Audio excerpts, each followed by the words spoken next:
All right, Rabbi, good morning. Good morning. Let us begin by thanking all of our sponsors for this morning share. To thank our annual Talmud Torah sponsor, the Pilsen Mishpach Eretz Yisrael, for dedicating all the Shimon Drashos this year as a zechus for Besaros Tovos for Am Yisrael. Our Talmud Torah sponsors for the month of Tammuz Habalin Latova, Aaron and Alana Weinberg. In thanks to Hashem for all of his nisim, both the revealed and the hidden. For the miracle of Yonatan Shai Weinberg 14 years ago, for Besaros Tovos for Am Yisrael, for Eretz Yisrael, and the merit of the speedy arrival of Mashiach Mihira B'Yameinu. Daniel and Batsheva Pava of Eretz Yisrael, in commemoration of the second year of Batsheva's father, Reb Shlomo ben Yehuda Aryeh Vei, Zichron Livracha, a child survivor of Auschwitz, and was zocha to leave this world with over 100 descendants. And of course, as always, we dedicate our learning in the schus of our precious hostages. May Chadash Baruch Hu Merit Hashem bring them home b'shalom and b'karav, in the merit of our precious soldiers. May Chadash Baruch Hu allow them to be successful. But with that, let us begin. We have a lot to do today, Baruch Hashem. Today's daf is Lamed Zayin, and we are 37. We are picking up Emirat Hashem on Lamed Vav Amud Beis 36b, 8 lines up from the bottom. Last word on the line, Mai. So if you remember again, we are dealing now with the really fascinating discussion regarding multiple layers of rabbinic gzeros. So we went through, so far we've gone through wine, oil, bread. We're going to revisit a lot of those gzeros again in Emirat Hashem. But now we're coming back to we're circling back to perhaps what is the most cryptic statement that we saw in yesterday's Braisa. And that was the Gemara statement, Mai al davar acher mishum davar acher. The last part Chazal said, right? So originally, again, the Braisa said that essentially Chazal were gozer on pita nushmanon, the bread and the oil of an akum, lest you come to drink their wine. And their gozer on wine, lest what? Lest you come to marry their daughters. And then the Gemara said, and they were gozer on marrying their daughters, lest you come to davar acher, to something else. And then they were gozer on davar acher, mishum davar acher. So a lot of cryptic lashon over here. So says the Gemara, Ma'al davar acher mishum davar acher. Aram Nachar Yitzchak, Gaz is very interesting. Gazru al tinok oved kochavim sheyitame beziva. Ultimately, again, they were gozer that even a non-Jewish Gentile baby, I guess a non-Jewish Gentile baby, there's only really one kind of non-Jewish baby. Right? So the Gemara says, fellows, so the Gemara says, a tinok shel akum, a babe, right, an akum child, is tamei tumas zav. He's a zav already again from infancy. From infancy, so the Gemara says, now obviously that can't be technically true, right? Remember again, in order to be a zav is an emissional tumah, not seminal emission, but some other type of emission. But obviously, again, a baby is not becoming a zav. Yet again, Chazal were gozer that the baby of an akum should be a zav. Why?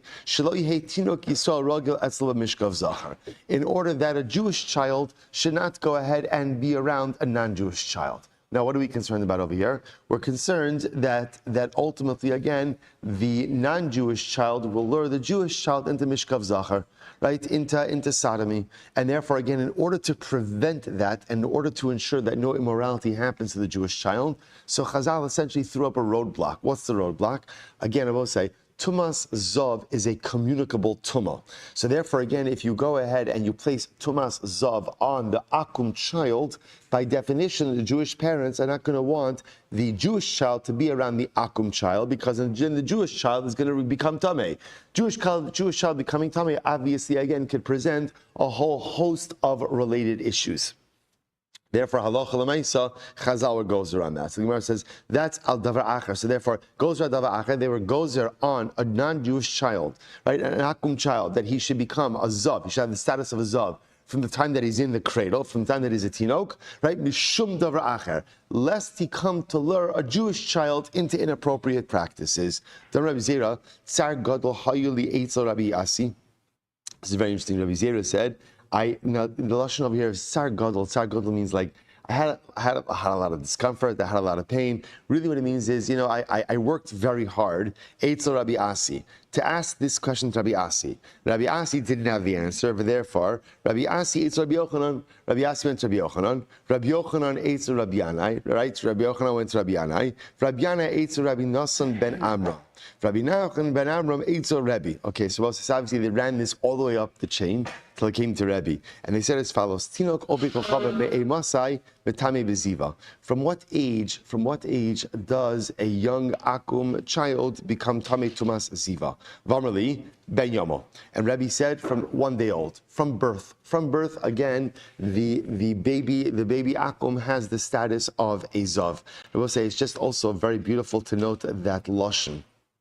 Rabbi Zara says, Tsar Gadol. It's fascinating. He's asking a shayla. What's the Tsar Gadol asking a shayla? See, I will say, a lot of times we ask questions and we don't necessarily immediately get an answer.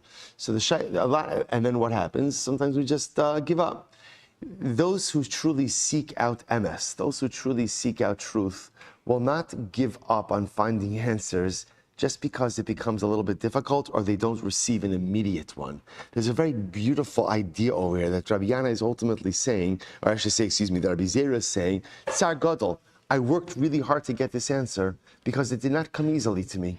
Right? Just because you can't get an answer or you don't feel it's the right, if you want MS requires exertion. In any event, they finally brought it to Rebbe, and Rebbe said 1 day old. From 1 day old and on, the baby has an Akum baby has a Zav status. Okay, when I came to Rabbi Chia, Amrali ben tes shanim v'yom echad. No, it's 9 years old in 1 day, not 1 day old. 9 years old in 1 day. The Gemara says, "Now, we'll see what the pshat is with that." Okay, shebasi v'hertzesi dvari lifnei Rebbe, and when I came back and I reported back to Rebbe. So remember again, Rebbe said 1 day old, right? Rabbi Chia said 9 years old in 1 day. So now Rabbi Zera is saying, I came back to Rebbe, and I reported back to Rebbe what Rabbi Chia had said. The Gemara says, and what happens? I'm sorry. Amrli hanach dvarai va'achaz Rebbe. And Rebbe said to me, Rabbi Chia. And Rebbe said to me, you know what? Leave aside what I said and go with the opinion of Rabbi Chia. So Rebbe went ahead and set aside his own position of 1 day old and said instead embrace the position of Rabbi Chia, namely that an Akum child has a Zav status from the age of 9 years old and 1 day. So we'll say so incredible. So you have over here Rebbe setting aside his own position in favor of the position of Rabbi Chia. And therefore, a Akum child has the Zav status as of 9 years old and 1 day. I will say why. Top of Lamed Zayin 37a. What's 9 years old and 1 day? What's the magic of that age? Says the Gemara, because 9 years old and 1 day is also the age at which Chazal understood that a boy could engage in an act of bia, and it be a halachically recognized act of bia. So therefore, again, I will say, interestingly enough, these two things go hand in hand. In other words, when could a boy become Tamei Tumas Zav? From the age in which he is capable of effecting a proper or halachically recognized act of bia. When is that? That's 9 years old in 1 day. By the way, that age, 9 years old in 1 day, is not a din by an akum. That's a din. That's just a din. That's just a din. We find that by Yibum as well. We've seen that concept. So therefore, Rebbe said, I think Rabbi Chia is right, and therefore, halacha l'maisa, the age in which an akum child should attain zav status or zav tuma is 9 years old in 1 day, the same age that his bia becomes a recognizable halachic act. Ravina said, therefore, hilchach, top of line, the second line, therefore, hilchach, hatinokes ovedes kochavim bas gimel shanim v'yom echad ho v'ru'uya lebia mitame nami beziva. So Gemara says, if that's the case, that Roy lebia and ziva go hand in hand, so then we should apply the same metric by a non-Jewish girl, right? At what age did Chazal recognize an act of bia as an act? By a girl 3 years old in 1 day. But we've always had incredible difficulty exactly understanding what this means, right? How could it be that there's a recognizable act of bia at such a young age? Obviously reflecting just a different societal awareness and norm. But again, we'll go with what Chazal are saying. So by a girl, therefore, again, if bia becomes a recognizable act at 3 years old and 1 day, therefore, that metaminame beziva, that should be the age that should be the age at which she is also treated by Chazal. This is an akum girl as a zava. So Gemara says, Pshita, that's obvious. So so what would you have thought? Hai yada la'agule v'ha lo yada la'agule. I would have thought that the reason why a boy, an akum boy at 9 years old in one day, becomes tamei tumas zava is because at that age he also knows potentially how to lure a Jewish child into an inappropriate act. 9 years old in one day is already enough. You have enough intellect to already engage in something wrong. So perhaps that's the reason why I want to confer upon him that status of a zav in order to prevent him from associating with a Jewish child. However, again, a girl at 3 years old in one day certainly does not have the capacity to lure someone into sin. So perhaps therefore she does not need the zava status, because also remember, again, coming full circle, the whole reason why Chazal conferred the Zav status on the Akum child was why? In order to create a separation and a distance between the Jewish child and the Akum child. So therefore, a boy at the age of 9 years old in one day where he has enough ability to lure the Jewish child into sin, that makes sense. But a girl at 3 years old and one day, what is she doing? So therefore, I would have thought that perhaps the Zava status shouldn't apply to her. Kamash Malon it does. So both say, interestingly enough, what the Gemara seems to be saying over here is that halacha l'maisa, the age upon which an akum is treated like a zav or a zava, is directly related to the age in which they become ra'i libia. So therefore, again, for a boy, it will be 9 years old in one day. For a girl, it will be 3 years old in one day. Those are the age in which bia becomes a recognizable act, and therefore that is the age in which they attain rabbinic zav status. Why did Chazal confer zav status upon akum children? In order to prevent association between them and Jewish children. That was the idea over here. All of this, Rabbi said, this entire framework is in order to go ahead and create social distances between Jews and non-Jews so as to prevent intermarriage. Incredible. We'll say a very, very beautiful Gemara. So Rabbi Yehuda Nasi, was leaning on the shoulder of Rabbi Smaloi, who was his attendant, his shamus, his gabbai. He was leaning on him. Smaloi. So he says, interesting enough, he says, Smaloi, you weren't in the base medrash yesterday when we permitted oil. So I'll say, so now we're going back. So remember again, Chazal were gozer on oil, right? That you can't use the oil of an akum. Why can't you use the oil of an akum? So again, bepashtos, the Gemara, right, according at least to the last brisa, so oil is part of the bread gezerah, which ultimately may lead to wine, which ultimately leads to davar acher, which can lead to davar acher, right? So again, so Rabbi Yehuda Nasi says, Shmalo, you weren't in the base medrash yesterday. We permitted the use of oil. We rescinded the gzer. Now again, we saw, it was yesterday, 2 days ago, that we saw the idea that it wasn't as much that they rescinded it. Rather, what happened? What really happened? It didn't take hold. Right? It was never nispashit. It never took hold. And we saw that a gzera ultimately, again, that doesn't take hold, really doesn't need a formal rescission, rather kind of just falls off. So Amrlo, this is incredible, Rabbi Smalai said, B'yamenu tatya afas apas. Rabbi, you haven't seen anything yet. Just wait. In our days, they will also rescind the gzera against bread. Against bread, you'll see, in our lifetime, also again, they will rescind pas akum, that you'll be able to eat the bread baked by a Gentile. Amrlo, Rabbi said, no way. Im kain karolan, Beis Dina Sharia. If that's the case, you know what they're going to call us? They're going to call us a Mekel Beis Din, right? They're going to call us, right? Literally, a permitting Beis Din. And I will say, you don't want to get that rap in the Beis Din world, right? You don't want to get that reputation as the permitting Beis Din. So Rabbi was saying we can't do that because at the end of the day, that's not a good reputation to have, that we permit everything. Isnan was an incredible Mishnah. Hey, Rabbi Yossi ben Yoezer ish tzreida. We'll say first wide line, Lam Zayin, the middle of 37a. So Yossi ben Yoezer, who was from Sreda, so ultimately, again, he testified about the following things. Al ayel kamsa dachan. Ayel kamsa, we'll say we're going to see, is a type of grasshopper. That this particular type of grasshopper, dachan means tahar, means kosher.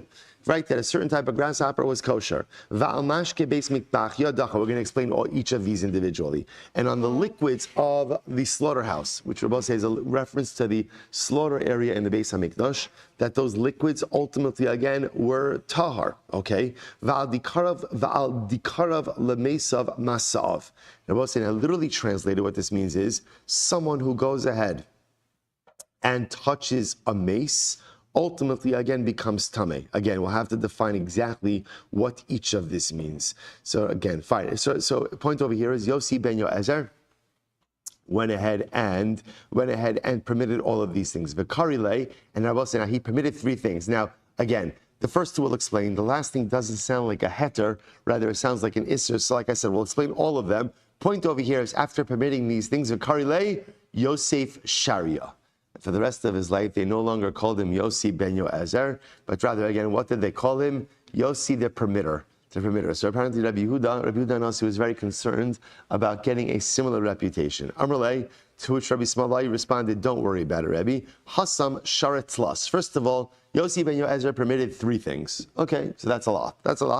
Umar Sharachada. So far, you've only permitted one thing, namely oil. V'ishari marchada achrisi, and even if you permit one more thing, like for example bread, akati tartin hudahavia. That's only two. So you don't have to worry essentially about getting a reputation as a permitter, apparently, unless of course you get to three. Amar lei ana sharai achrisi. Rabbi Yehuda says it's not true. Rabbi Yehuda says it's not true. I already permitted another thing. What's that other thing that I permitted? Ma'hi disnan. So we'll say a very interesting case, which we're going to spend a little bit of time on. Zegiteich. Suppose listen to this. Reuven gives his wife a get. Back to our getting days. Reuven gives his wife a get, and he says to her, this is your get if I don't come back from now, or I should say mikan from now until 12 months. All right, so what's the halacha? And he died during the 12 months. Ain't no get. The halacha is it's not a good get. Why, Rabbi say? Because again, by the time the 12 months come around, he's dead. And if there's one principle that we know by getting, it is ein get la'achar misa. There is no such thing as a posthumous get. Therefore, again, it's not a good get. V'tani Allah, and ultimately, again, we taught about this. Rabbi Senu hitiru linasei. The rabbis ultimately again allowed her to remarry. Now, say when we say eino get, what's the ramifications of saying eino get? So, for example, if Reuven died, right? If Reuven died and Reuven did not have children, so for example, she would be subject to yibum. So now the Gemara says that the rabbis came along and the rabbis permitted her to remarry, which is another way of saying that what? She's not subject to yibum, which is another way of saying the get was a good get. So what does this mean? Va'amri, man Rabbeinu, who are the rabbis who said it was a good get? And Rabbi Shmuel, Beis Dino Deshari Mishcha. Oh, it was the same Beis Din which permitted oil. Who was the Beis Din who permitted oil? Who was that? Rabbi Yehuda Nasi. So what do you see over here? Rabbi Yehuda Nasi already permitted another case, right? So in general, the halacha was, in this case, the get was considered to be invalid, and therefore, had she died without children, halacha l'maisa, she would be subject to yibum. Rebbe came along and says, it is a good get, and therefore, again, she is free to remarry. Sarvi la Rabbi Yossi. And I both say, why did Rebbe permit this case? Right? Why was this case mutter? Because you hold Rabbi Yossi. Both say Rabbi Yossi is of the opinion that halacha l'maisa, whenever you include a date in a get, right? A date essentially creates a retroactivity clause. That whenever you create a date, put in a date says, especially if you're attaching a condition, the date says that essentially the get is chal, the get is effective as of the date included in this get. So therefore, again, when Reuven goes off and Reuven says, let's say again, for argument's sake, it's the 30th of Tammuz, right? There's the 30th of Tammuz. So what happens? So now when Rebbe says, if this is your get, if I don't come back within 12 months, essentially what he's saying is, if I don't come back within 12 months, the get is chal as of now. There's a built-in retroactivity clause with every single get, and therefore this is not a posthumous get. So therefore, again, Rabbi Yehuda Nasi hora velo hodulo kol shaito. So we'll say, interestingly enough, Rabbi Yehuda says this is indeed how Rabbi Yehuda Nasi paskind, but they did not agree with him kol shaito for the duration of his life. They disagreed with him. V'amrilei kol siaito. Others say his fellow rabbinic colleagues did not go ahead and agree with him. So shaito, siaito, good. Amrli Rabbi Lazar, lahu saba, ki sherisua la'alter. So again, so we'll say, so point over here, so let's just pause here for just a second. So remember again, Rabbi Yehuda Nasi says, to Rabbi Smalai, his gabbai. He's saying, you weren't in the Beis Medrash yesterday, we permitted oil. Rabbi Smalai says, Rabbi, that's nothing. Just wait, you're going to see, you're still going to come to permit bread. Rabbi Yehuda says, can't do that, otherwise they're going to call me a permitter. Right? They're going to permit it like happened to Yossi ben Yoezer. Rabbi Smalai says, don't worry about it, because at the end of the day, you haven't permitted anything else yet. To which Rabbi Yehuda says, yes, I have. What's the case that Rabbi Yehuda permitted? This case. This case, man gave him, this is your get if I don't come back within 12 months. He dies within 12 months. The rabbi said the get is not a valid get because it would be a posthumous get. Rabbi Yehuda Nasi said, yes, it would. He holds like Rabbi Yossi. Date creates a retroactivity clause. That's the case he already permitted. Fine. Now I think Gemara is going to spend just a little bit of time on this. Amar le Rabbi Lazar ahu saba ki sherisua la'alter sherisua de la'asi ol dilma la'achar 12 chodesh da'ikayim leitinai. So this is a very interesting shaila. When Rabbi Yehuda Nasi said that the get is a valid get, so we'll say here's the shaila. When is the get valid? Is the get valid as soon as Rachel hears about the death of her husband? Because after all, he's dead. And if he's dead, then what? Then what? He's not coming back, right? So the get is chal right now, or maybe no, maybe the get is only chal when? After 12 months. After 12 months. In other words, that's when the retroactivity clause is triggered. The truth is, you could ask this question on the Mishnah. Right? Reuven says to his wife, Reuven says to Rachel, now this case is a little bit different because he says me'achshav, right? This is your get.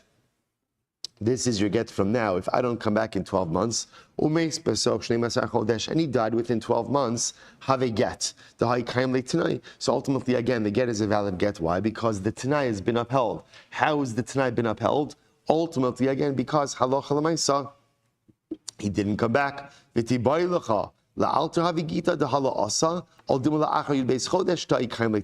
shaila is, but when is the get valid? Is the get valid now, the moment that he died? Because clearly if he died, he's not coming back.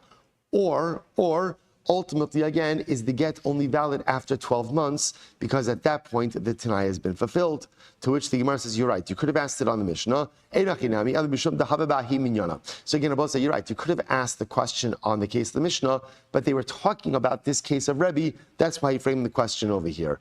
Amar Abaye. So Abaye says as follows. Hakom modim l'chisheteitze chama min artika l'chinafka ka'amarle. We're supposed to listen to this. Let's say Reuven gives his wife a get. So now we're just spending a few moments on just some related gittin cases. So let's say Reuven says to his wife, this is your get. When the sun comes out, so let's say, for example, he gives his wife a get, on Thursday afternoon, and he says, this is your get when the sun comes out on Friday. Everyone agrees. So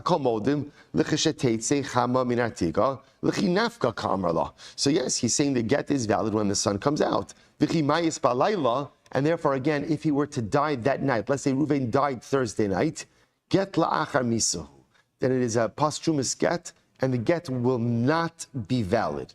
Al menas sheteitze chama min artika. I will say if Reuven gives Rachel a get and he says, this is your get on the condition that the sun comes up tomorrow, then ultimately, again, me'achshav ka'amar Allah. Then I will say that al-manas creates a retroactivity clause, and he's saying the get should be chal as of now. V'chi mayis balayla, when he dies at night, havadai tenai havi. Ultimately, again, he has fulfilled the Tanai, the get mechayimhu. And ultimately, again, it is a get mechayim. So both say, what the Gemara is highlighting over here is something very interesting. That ultimately, again, there is a get that could have a condition that doesn't have a retroactivity clause, and a get that does have a retroactivity clause. And all of this is Kid Rav Huna. The Rav Huna called the Omer al-Menas ki-Omer me'achshav dami. Whenever you say al-Menas, which means on the condition is the same thing as saying me'achshav. So I will say, there are two phrases which automatically create a retroactivity clause. Al-Menas and me'achshav. From now and on the condition. The shaila is if you omit those two phrases, but you do have a condition, ultimately, again, is a retroactivity clause created. And there's a third opinion. What's the third opinion? Rabbi Yossi. And Rabbi Yossi says, essentially, every single date, by definition, creates a retroactivity clause. Lo nechleku ela be'im teitze. Where's the machlokes? The machlokes is if the sun comes out. Right? This is your get. Reuven says to Rachel, this is your get if the sun comes out tomorrow. Rabbi Yehuda Nasi Savalak Rabbi Yossi, there was an So Rabbi Yehuda Nasi Savalak Rabbi Yossi, and Rabbi Yossi holds every date by definition creates a retroactivity clause, and therefore again, even if he dies that night, the get is valid. V'havilei kimehayom imasi me'achshav imasi. The mere writing of a date is as if the word mehayom, this is your get as of today, or this is your get as of now, is written in V'rabanan Leslu Rabbi Yossi. V'avilei's kizegitech imasi greda.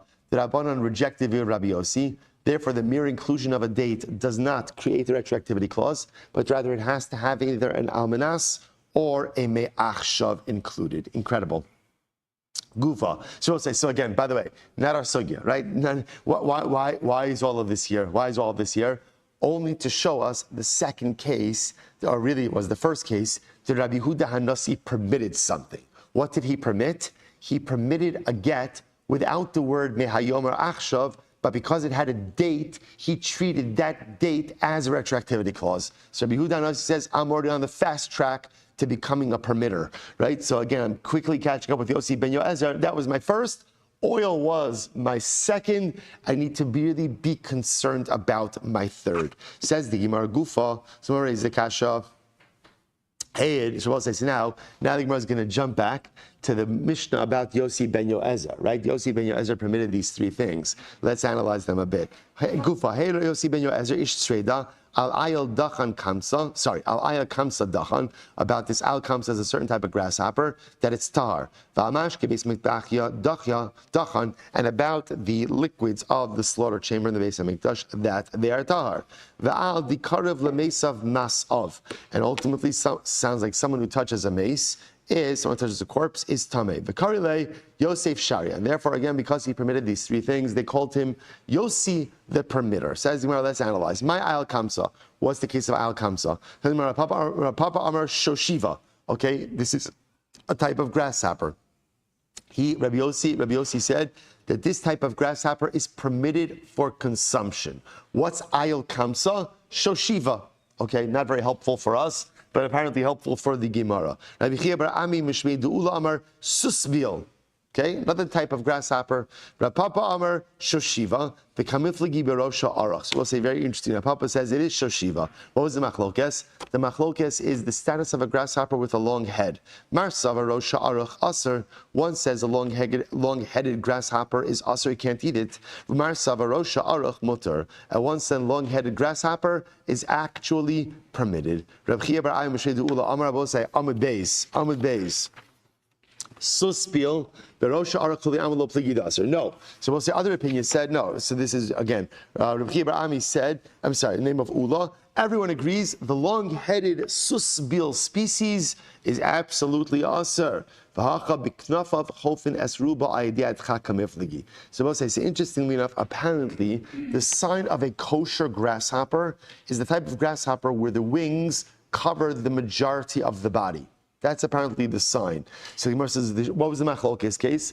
The machlokes case is what happens if the wings just barely cover 51% of the body. Marsav aruba kol duba inan. So one opinion says, no, as long as it covers the majority, whether it's a just ot majority, exact majority, or significant majority, doesn't matter. Marsavar ruban de minkar ba'inan. Another opinion said, no, you need a recognizable majority. Okay, incredible. So we'll say, so that's case number one. So Yossi ben Yoezer permitted this type, Al Kamsa permitted this type of grasshopper. What type of grasshopper? Machlokes. Next. Val Mashke Beis Mikdash Dachan, and he paskin that the liquids of the slaughterhouse, the Beis HaMikdash, are tahar. So Gemara says, what does that mean? My dachan. I will say, now remember again, what are the liquids of a slaughterhouse? So whenever you slaughter an animal, you have liquids, right? Remember again, there's bodily fluids, there's blood, there's water that's mixed in over there. So this is all happening. Remember again, I will say, in the Beis HaMikdash, they slaughtered a lot of animals inside the Beis HaMikdash itself.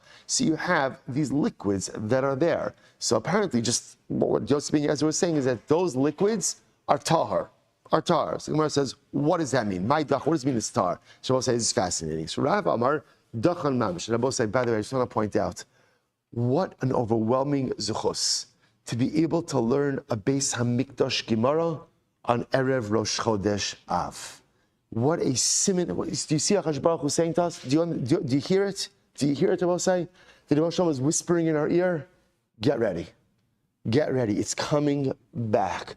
The Beis HaMikdash is coming back. Geula is coming. Tchias HaMesim is coming. Our hostages are coming home. The war is going to be ended successfully. You hear all of this.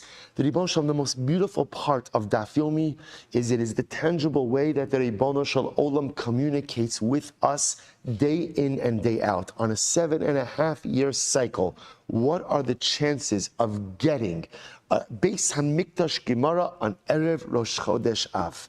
Overwhelming.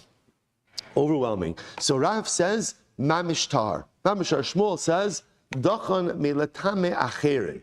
Dachan milatame acherim, aval tumas atzman yesh. All right, so we'll say, so again, I know what you're thinking. You're thinking, oh no, Tuma and Tara. Right, Tuma and Tara. And we just got off Zav, right? We just finished off Zav. Come on, what else are you going to throw my way today? What's the Chalitza case is next? No, I'll say, no, again, this is actually, this is very manageable Tumantara. Very manageable. Watch this. So Rav says that literally Yossi ben Yoezer says, the liquids of the slaughterhouse are mamish tahar. There's no tum associated with them. Shmuel said, we'll explain what that means. Shmuel said, no. They themselves are tameh. What did Yossi ben Yoezer say? Yossi ben Yoezer said they're not capable of communicating tumah to anything else. Okay, so fundamental machlokes Rav and Shmuel. So here we go, let's analyze. Rav Amar Dachan Mamish. So Rav says the liquids of the Beis HaMikdash themselves are Mamish Tahar. Why? Listen to this. Kasavar Tumas Mashkin Dirabanon. So Rav holds in general the ability for liquids to contract tumah, right, or for liquids to be tameh is Dirabanon. That's Rabbanon. And therefore, again, the Chigazir Rabbanon Tuma Mashkin Da'alma. Aval B'mashkin Be'mitbachya Lo Gazir Rabbanon. And therefore, Rav says like this, Chazal, when we're Chazal Gozer, Tuma and Mashkin, that's general liquids.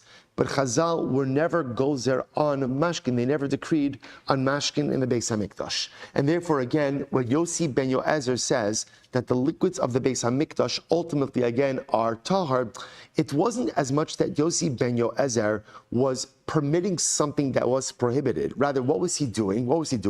He was clarifying a halacha. He was saying, Chevra, although midrabanan liquids contract tumah, Chazal were never gozer on the liquids of the Beis HaMikdash. They do not become tameh.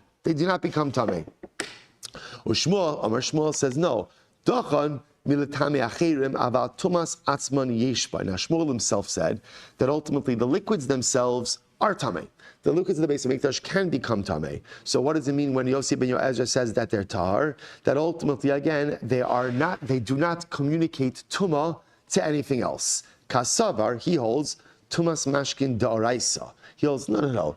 The ability for ultimately, again, liquids to become tameh, that's not a dirabanan, that is a da'araisa. That is the daraisa. And therefore, again, but what did Chazal say? The tameh achirim dirabanan. Now, mid-daraisa, liquids have the ability to contract tumah. But mid-da'araisa, liquids can't communicate tumah. Chazal came along and said, liquids can communicate tumah. But when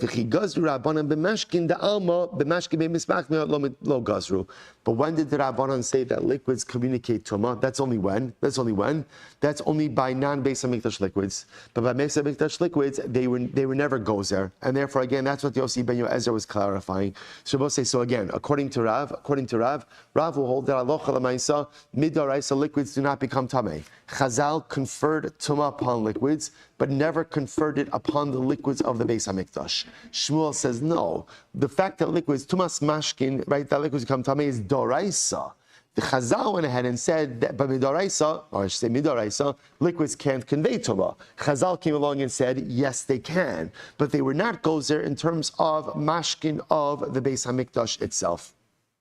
Suppose I say, interestingly enough, the way that Rambam paskins is like Shmuel. And therefore, Allah the way we paskin is, tumas mashkin is daraisa. Liquids can absolutely contract tumah daraisa, but they cannot convey tumah. Midrabanan, they can convey tumah, but Chazal were never goes there about liquids of the Beis Hamikdash itself. Incredible. I will say next on the list. V'adikarev lemesav masav v'karli Yosef Sharia.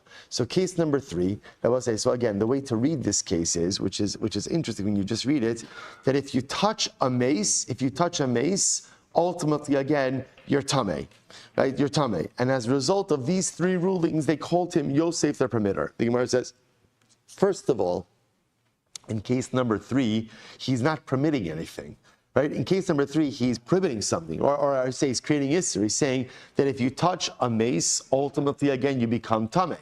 So why are they calling that a permitting? He's not permitting anything. So Gemara says, Yosef Asra mi boile. They shouldn't call him Yosef Shaya, Yosef the permitter. They should call him Yosef the forbidder. Furthermore, va'od. First of all, this last case in general doesn't make any sense. Daraisi, I don't understand. If somebody touches a mace, they become tamei. They become tamei. I will say that is not a din derabanan. That is a din daraisa. It's a mefurish pasuk.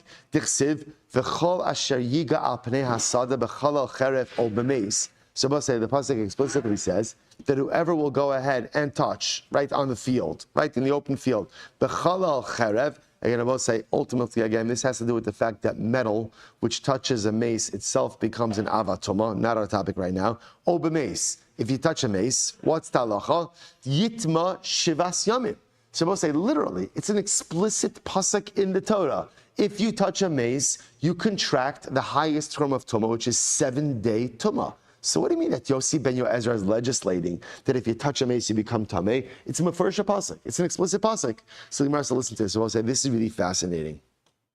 D'oraisa, dikarev tamei, D'oraisa, dikarev tamei, dikarev tahar. So watch this. This is fascinating.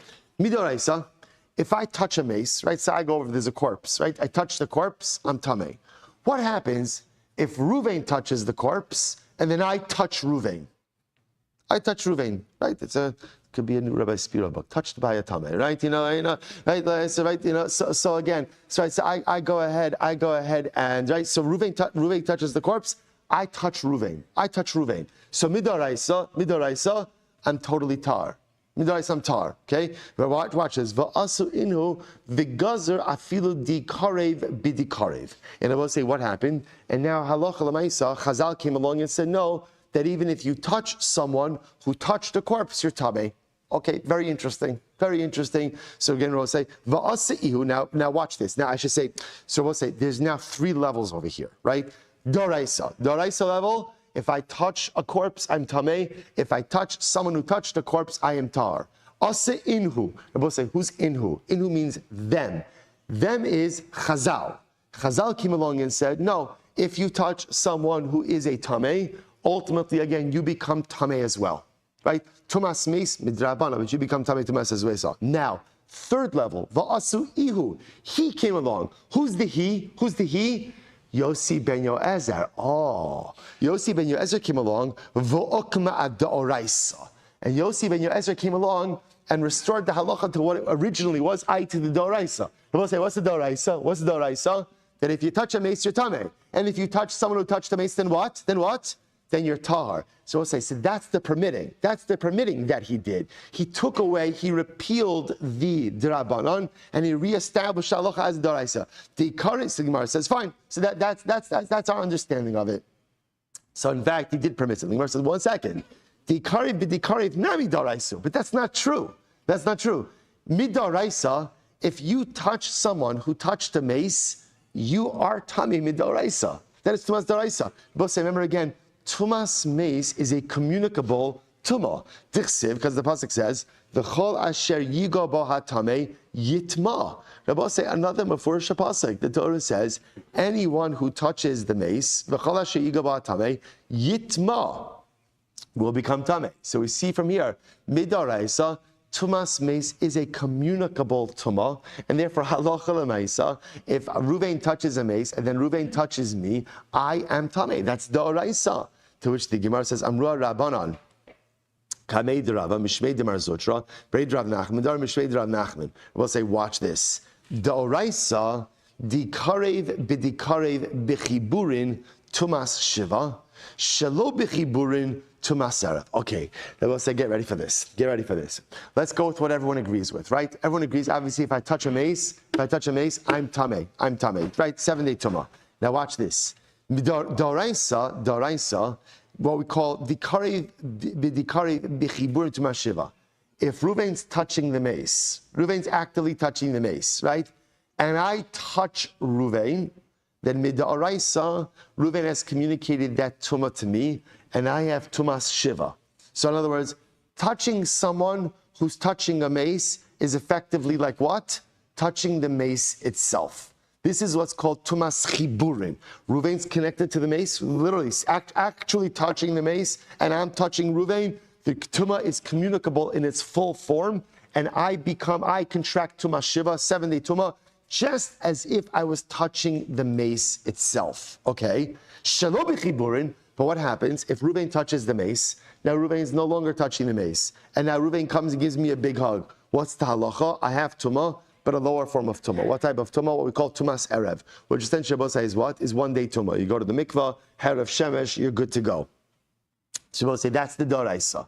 That's the doraisa. B'chiburin, if Reuven's touching the mace and I'm touching Reuven, I get tumas shiva. If Reuven touched the mace, Reuven touched the mace, no longer touching the mace, gives me a big hug, I am tamei tumas erev. Now watch this. Va'asu inhu v'gazra afilu shlo b'chiburin tumas shiva.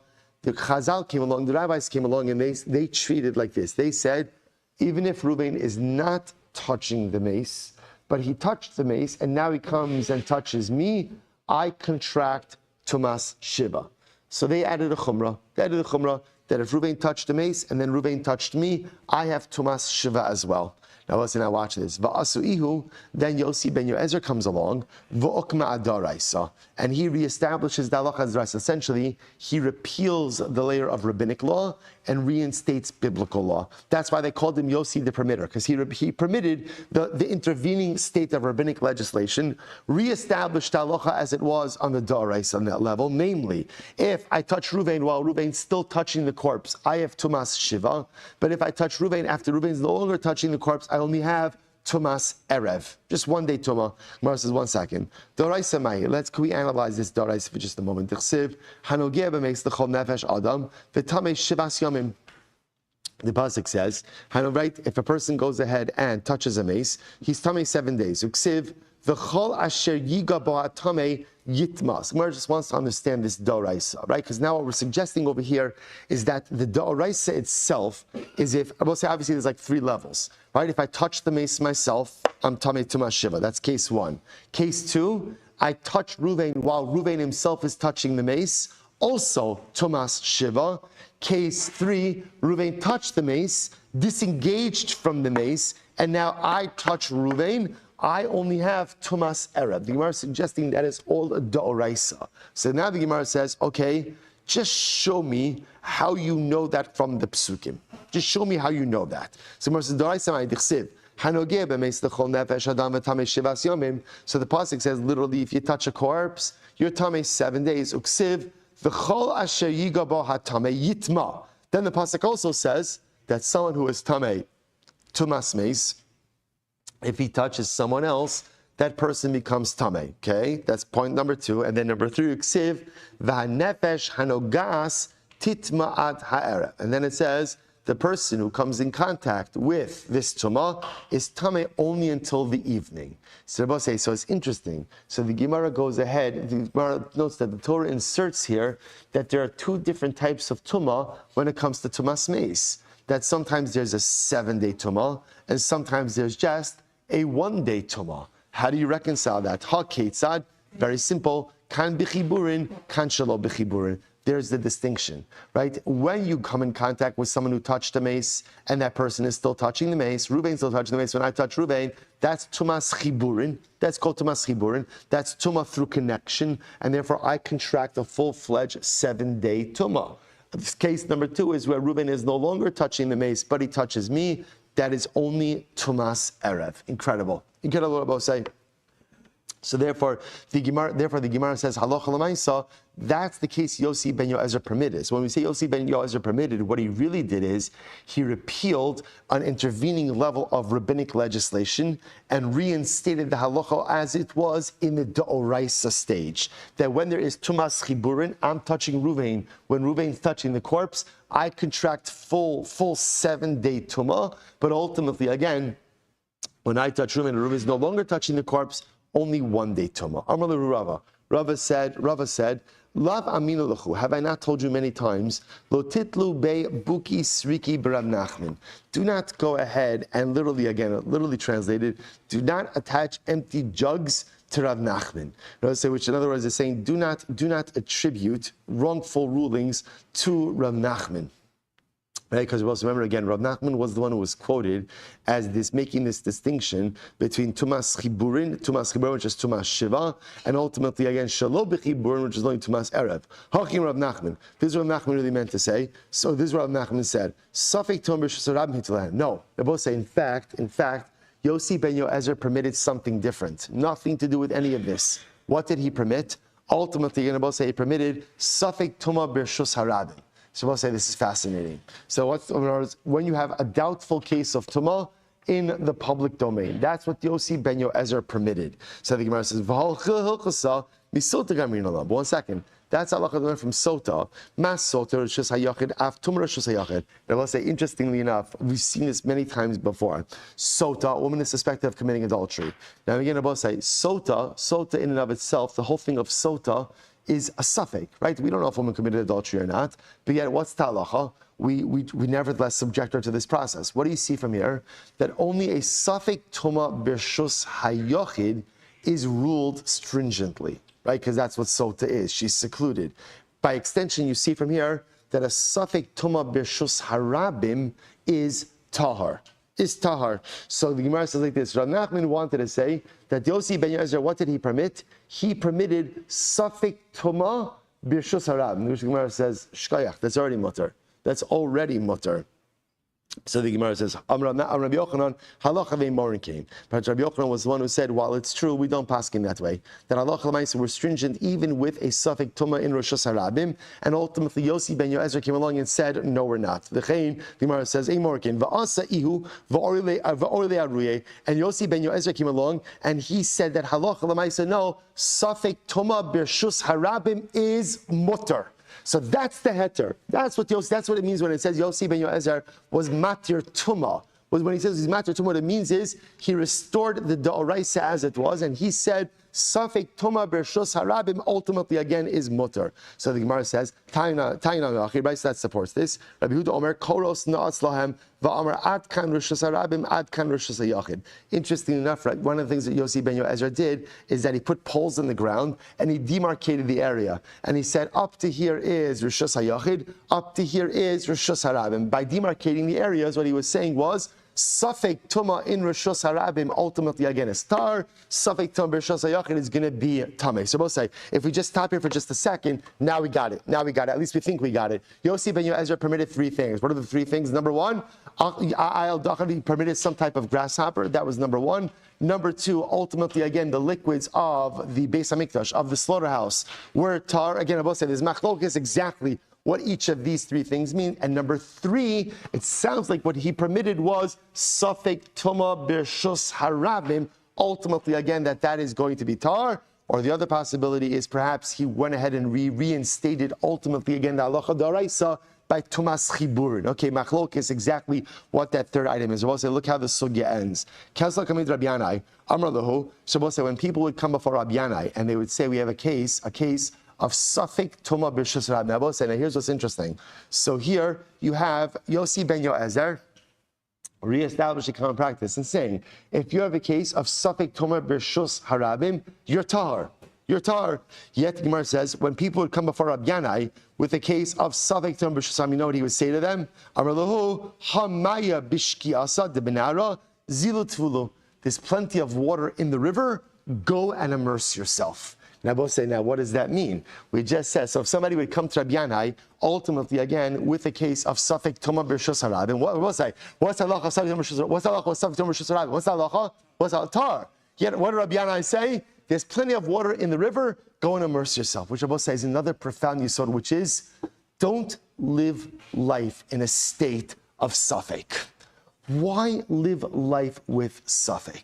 Right? At the end of the day, if there's doubt, if there's why? Rabbi Yanai says there's a river, there's a mikvah. Why do you have to live life with ambiguity? Just go ahead and resolve the doubt and immerse. Rabbi said there's a beautiful Mishnah.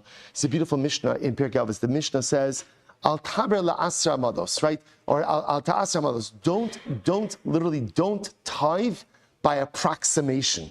Don't tithe by approximation. So Rabbeinu Yonah says, this is referring to someone who gives too much truma and meiser. He's not sure how much to give, so what does he do? He errs on the side of caution and he overgives. You say to yourself, that's great. We'd love a guy like that. Rabbeinu Yonah says, no, we don't. Because what that means is you're living life with ambiguity. You're living life with a lack of clarity. You don't know what to do and how to do it, so you're erring on the side of caution. There's something better than giving more trumas and maasros. You know what it's called? You know what it is? It's called knowing what you're doing. It's called living life with intentionality. It's called living with clarity of vision. And Abba say, what a tremendous yisod to close out the daf with and to close out the month with. Because Abba say, how often do we go through life and we lack clarity? Right? There's so many parts of my life that are gray. I do things and I don't know, like, are they the right thing? Are they not the right thing? There are practices I engage in, maybe lifestyles or habits or things that I do that I have this nagging feeling that maybe they're not exactly great, but I'm not 100% sure. It's not clear that it's usher, it's not clear that it's mutter. And I kind of just go through life a little bit in this haze or in this fog. I say it's a suffix. And in general, suffix b'reshus harabim is mutter. To which Rabbi Yanai comes along and says, why? Why live life with suffix if there's a better alternative? Why live life in the fog of ambiguity if there's the opportunity to live it with clarity of vision? There's a river filled with water. Jump in. There's a mikvah right in front of you. Immerse yourself. Clarity, Rabbosai, is waiting for all of us if we're just courageous enough to seize it. And as we enter into the month of Av, which the Sfarim bring down, Rabbosai, Sfarim bring down that the month of Av is the beginning of Yamim Noraim. People think that it's Elul. It's not Elul. It's Rosh Chodesh Av. Rosh Chodesh Av is the season of tshuva. Everything begins now. And so often when it comes to tshuva, what we become hyper-focused on are our sins. Right? What did I do wrong? What do I have to do tshuva for? There's something even before you get to your sins, even before I get to my averos. There's something else. This clarity of vision. What do I want to be? Who do I want to be?